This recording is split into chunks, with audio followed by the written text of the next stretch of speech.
Welcome to Your Cyber Path, the podcast that helps you get your dream cybersecurity job by sharing the secrets of experienced hiring managers and top cybersecurity professionals with you. Now, on to the show.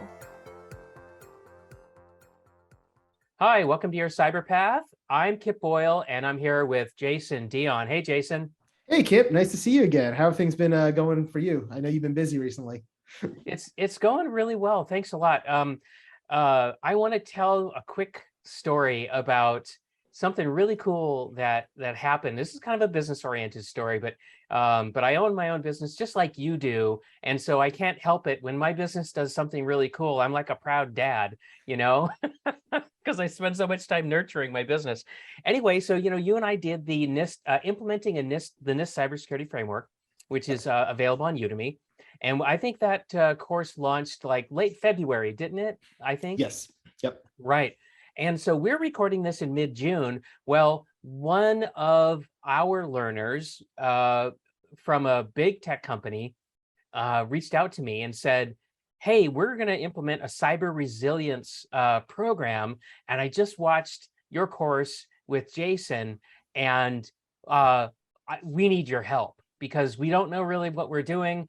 And so how could you help us? And so anyway, so we started having a really productive conversation. Actually, we're still talking and kind of, outlining and forming up what it would look like for cyber risk opportunities to help this tech company become more cyber resilient. And I'm just tickled because it's nice to get a new customer. It's good to close business. I'm all about that. I think it's cool. Really, though, what's tickling me is when we built our course, we tried to make it very practical, right? We wanted like people to really come away from that experience saying, wow, this is how you use it. And with all these examples and everything. And so now I'm looking forward to an opportunity to take all of that and actually apply it in a situation and actually move the needle for a customer. It's, to me, that is just so fun. That is just so fun. So I want to thank you, Jason, for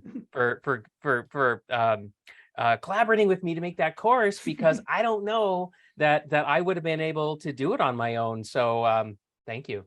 Oh, yeah. I mean, I was happy to do that course. It's one that I've been wanting to do for a long time. The NIST cybersecurity framework, and we've spent an entire episode on that in this show. It's just something that's so important for us as cybersecurity professionals. And when we built that course, I love the way that we outlined it and we built the course so that it was extremely practical. People who have taken a lot of my courses know that, I'm very much focused on certifications in general. And so that's what we're going to be talking today about, is certification. Yeah. So it's really up my area. But, in this case, we did a course that was not tied to a certification, but we wanted to make sure that it was extremely hands-on and practical. Whereas a lot of times when you're doing a certification course, it's a lot of theory. It's a lot of, in a perfect concepts. Environment, it may be this way, right? But with this NIST course that we did it to be, you could hit the ground running. And in fact, at the end of the course, we have a bonus lesson that comes with your particular guide. That's this big Google spreadsheet, essentially, that you can walk through in your organization and build out your NIST cybersecurity roadmap of what you're going to do. So I love that course. I think it's awesome. And if you're listening to this podcast and you haven't taken it yet, you totally should.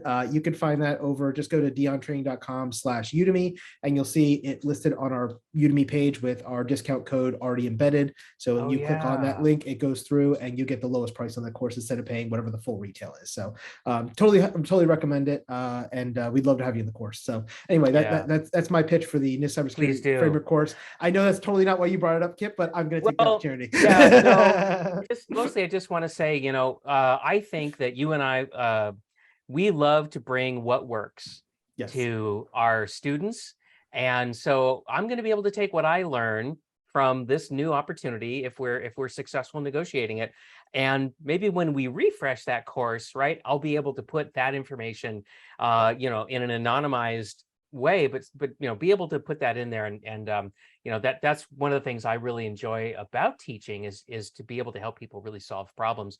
But back to what you said a moment ago, Jason, that you do a lot of certification training. So I actually thought this would be a great opportunity for us to pick up a topic that I've noticed recently, and I think there's a little myth busting that we need to do. So this is episode 76, and it's which certification roadmap or path should I use?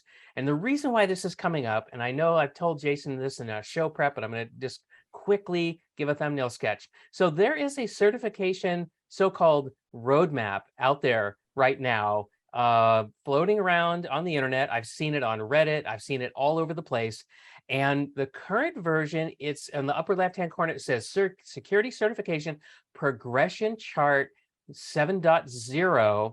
And it's made and published by a really smart guy named Paul Jeremy.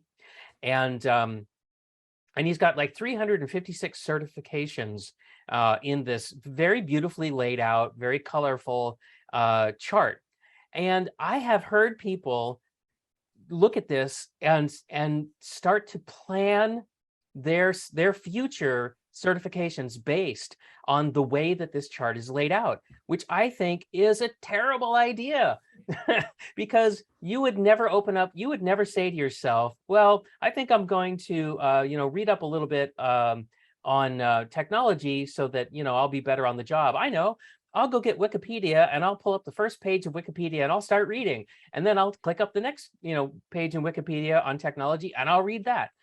And it's kind of the same thing here, because I don't think Paul Jeremy intended for this to really be a guide for you to plan your career in terms of which certifications you should get. I know it kind of looks like that, but I think it would be a mistake if somebody used it for that. There's so many better examples. There's so many more useful roadmaps out there that you really should be looking at. Anyway, so having said that, Jason, have you heard anybody sort of mistake Paul Jeremy's diagram for like career advice?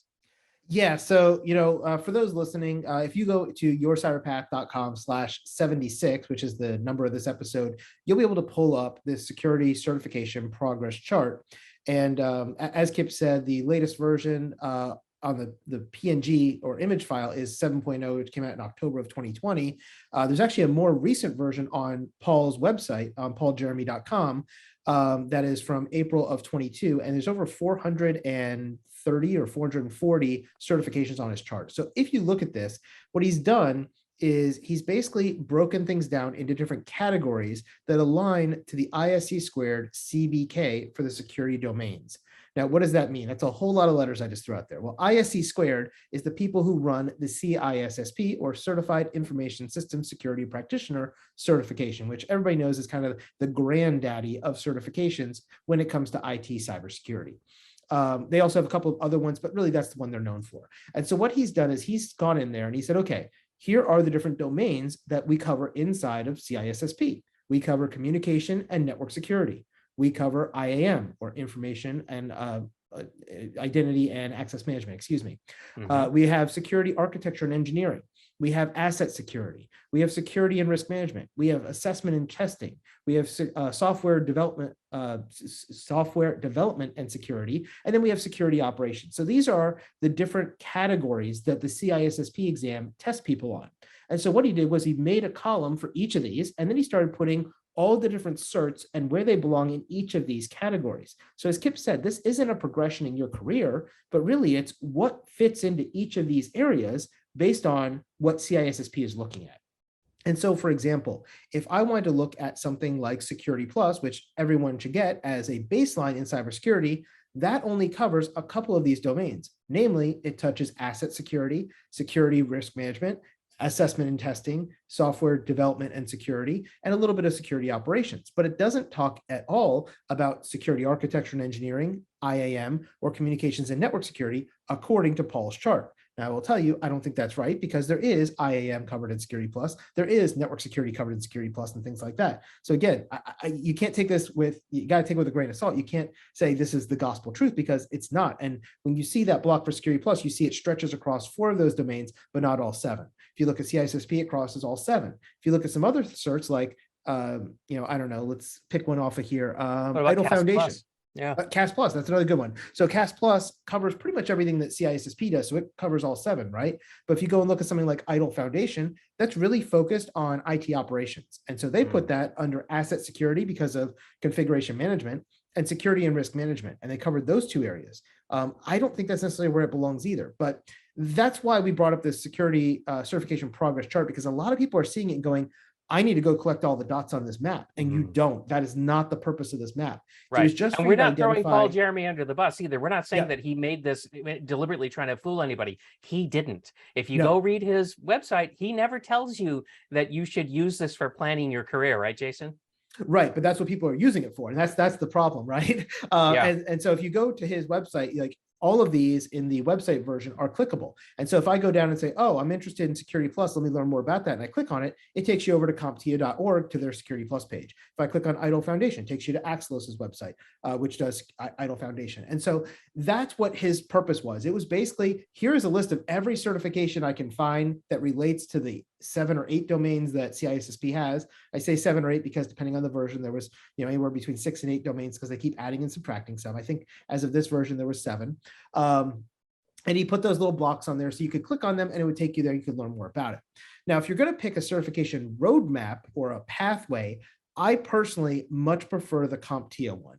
I think they do a really, really good job here of trying to show you how things line up for particular job functions. And so if you want to check this out, it's also in our show notes at yourcyberpath.com/76, or you can go to CompTIA directly, and on their website, they have it at CompTIA.org/ I just had this up and now I am talking and not doing. Okay, there we go. CompTIA.org/Certs Roadmap. So yeah, CompTIA.org/Certs Roadmap. And this is an interactive one. And when you get there, they're going to bring up 5 typical positions that people are interested in. This includes IT support specialists, IT networking specialists, cybersecurity specialists, software and web developers, or data specialists. And when you click on one of those, for instance, cybersecurity specialist, it will tell you some information about that, such as the median salary, the number of jobs available, the expected job growth. And if you click learn more, it will actually bring up a path of what is beginner, intermediate, and advanced, and what you should be looking at each level, similar to some of the things we've talked about previously when we talked about cyberseek.org, because CompTIA is a lead partner in cyberseek.org. Yeah. What I really like about this is when you go down to the bottom, they simplify this big, crazy chart into a single line and says, here are the certifications we recommend you get based on this position. And so, for instance, if you look at the big CompTIA roadmap chart that I have in our show notes for you, you will see there's probably about 100 certifications on here. They include CompTIA certifications, which are in bold or red because obviously they're promoting their own stuff. But in addition to that, they have the equivalent certifications from other providers too. For example, if I'm looking at the information security path and I look at something like CAS Plus, which is under the expert level, when you're at the expert level, you can see that also is the same equivalent as CISSP or OSCE or other certifications like that. And so this is how they break it up, where they break it into columns of beginner or novice, where you start out, intermediate, advanced, and then expert. And as you progress from left to right, going across this career path, you're going to pick different certifications in those areas that are going to align to your goal or that job that you're working towards. And so, for instance, if you are somebody who's going to be working in information security, you should start out with kind of the trifecta, which we tell you guys all the time, right? A+, Network Plus, Security Plus. And that takes you through beginner and into intermediate. Yep. Then as you start moving from intermediate into advanced, you go into CISA Plus, which is Cybersecurity Analyst, or Pentest Plus. And then as you go to expert, you become CAS Plus or CISSP. And there's other ones you could choose from as well, but that's kind of the big generics as you go through this. And based on each of those 5 different roles that you may come across, there's different levels as you're going across this roadmap. And so that's why I really like the CompTIA one better, because it really does break it down into, you start out with 0 years of experience, and what are you going to do for the next 5 to 10 years as you move from beginner to intermediate, advanced, and into expert. Yeah, I agree. I like the CompTIA roadmap as well. And you know what? I really also want to do an explicit shout out that it isn't just their certifications on this page. Because honestly, when you said, hey, Kip, I'm going to send this over and I want you to take a look at it, I kind of did an eye roll, because I was like, oh man, all I'm going to see is the CompTIA stuff. That's no fun, right? But no, they actually have all kinds. Like they've got the GIAC They've got OSCE, OSCP. So, they've got a lot of stuff now. So, so good on them for doing that, because I think that makes this genuinely helpful. Now, the one thing they don't have on here, though, is like, well, let's look at that expert quadrant. So they've got their CASP plus, and then they've got a bunch of other ones. But I think that it's a little it could be a little confusing for people if they think, oh, well, CASP plus is really just hot plug swappable with CISSP or CCIE, and it's like, no, not exactly. I mean, No. those are experts in the respective sub-disciplines inside of information security. So like CISSP, I would see it as more as like a governance, risk, and compliance area. CCIE would be more about hardcore network security.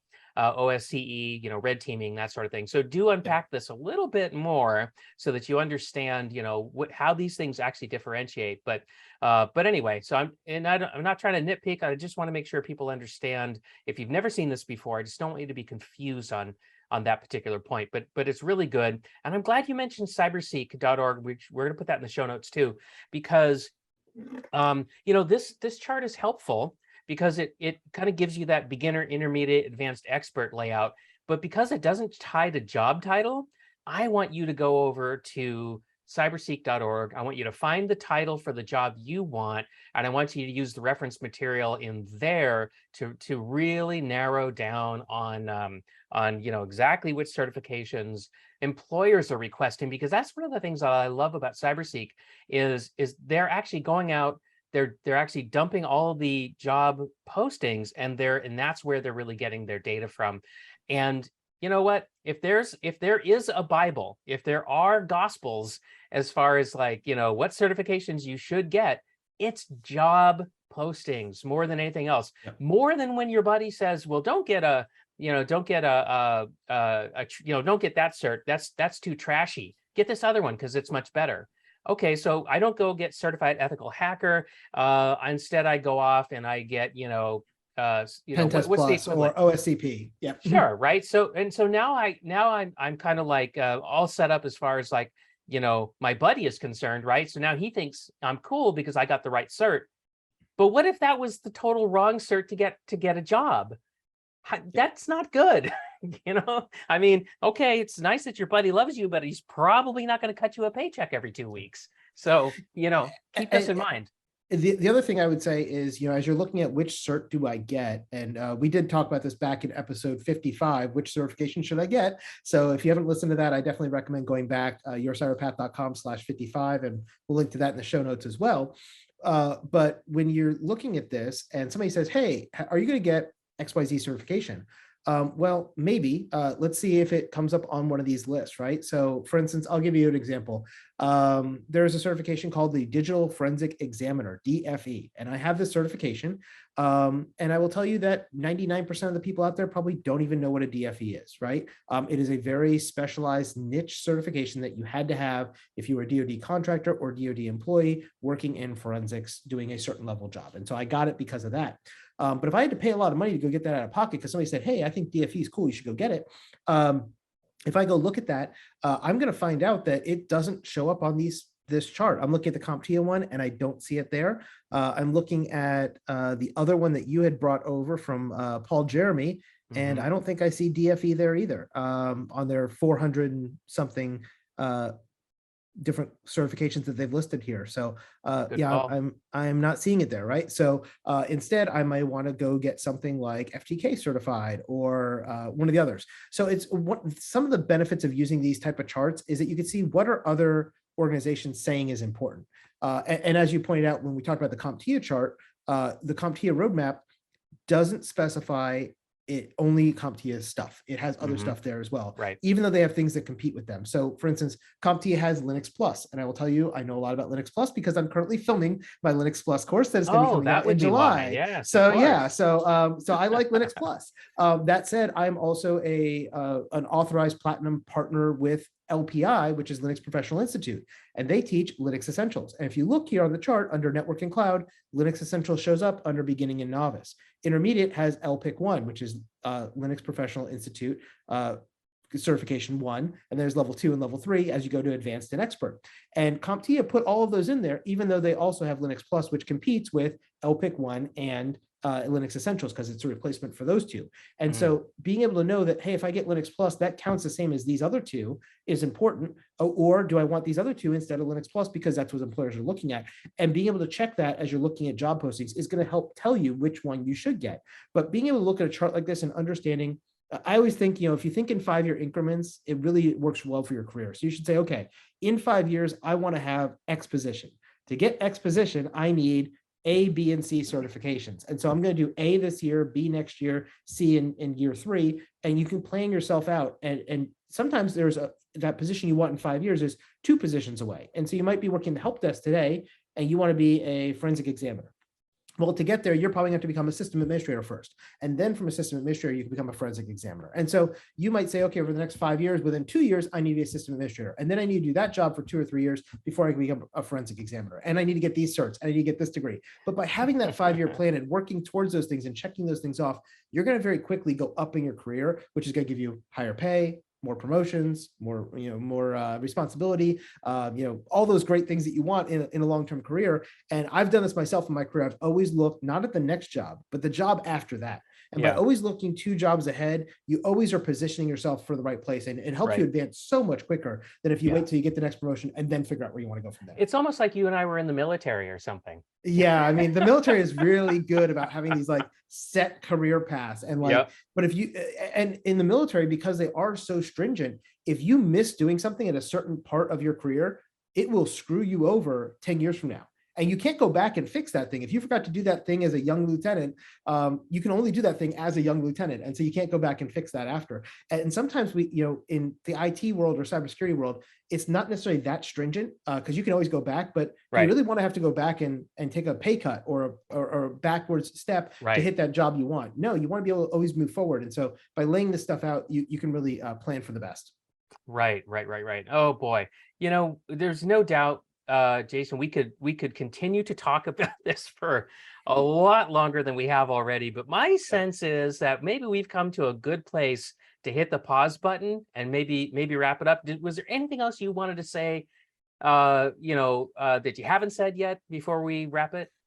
I could talk about this stuff for hours. I am the certification guy, right? So, I'll keep it short, but really what it comes down to is have a plan, right? And just realize that first chart we talked about that Paul Jeremy put out, it's a great chart to give you an introduction of what's available, but there are 400 plus certifications on that chart. You're not going to get them all. When it comes to certifications, you really need 3 to 5 key certifications. And those key certifications are going to be based on what career path you're going towards. And that's why I really like the CompTIA certification chart, because it helps you figure out what cert should I get at each level to hit those things. And Kip had great advice, which is look at the job descriptions, because that will tell you which one you should get, CEH or Pen Test Plus. Well, Pen Test Plus is the better certification, but if the employers are asking for CEH, you better get CEH, right? And so knowing those things is really what's going to help get you to where you want to be. Yeah, definitely. Thanks, Jason. Let's see. So I'm good at kicking these things off. I'm not so hot at wrapping them up. So what do we have to say before we can say this thing's finished and in the can? Yeah, so we gave a lot of links in today's episode. So I know most people listen to podcasts while they're driving or they're at the gym or they're working out or doing something. So you probably didn't write them all down, right? Things like cyberseek.org, CompTIA.org/cert roadmap, the Paul Jeremy website, and things like that. So if you want to check out all those, you can always, for this and any other episode, go to yourcyberpath.com/ and the episode number. So for this one, that is 76. So yourcyberpath.com/76. We've got a nice write-up on what we talked about today, a really short description to remind you, and then all the links to things we talked about in this episode, as well as other relevant episodes, such as episode 55, which is which certification should I get? And it's a great way for you to review what we've talked about today. So and you're going to get a full transcript. And a full transcript if you want that, so you can search anything we said and correct us as needed. And we'd love to hear from you guys. So if you guys and gals out there have any comments or want to continue the discussion, you can always reach us on Facebook /YourCyberPath, and feel free to post a comment there and let us know what you think, and we'll definitely bring those up on future episodes or answer you back on Facebook. So with that said, thanks for joining us for another episode of Your Cyberpath. We will see you at yourcyberpath.com and see you next time. All right, everybody. See you next time. Thank you for listening to this week's episode of Your Cyber Path. Don't miss an episode. Press the subscribe button now. If you would like to learn more about how to get your dream cybersecurity job, then be sure to visit yourcyberpath.com, where you can access the show notes, search the archive of our top tips and tricks, and discover some fantastic bonus content.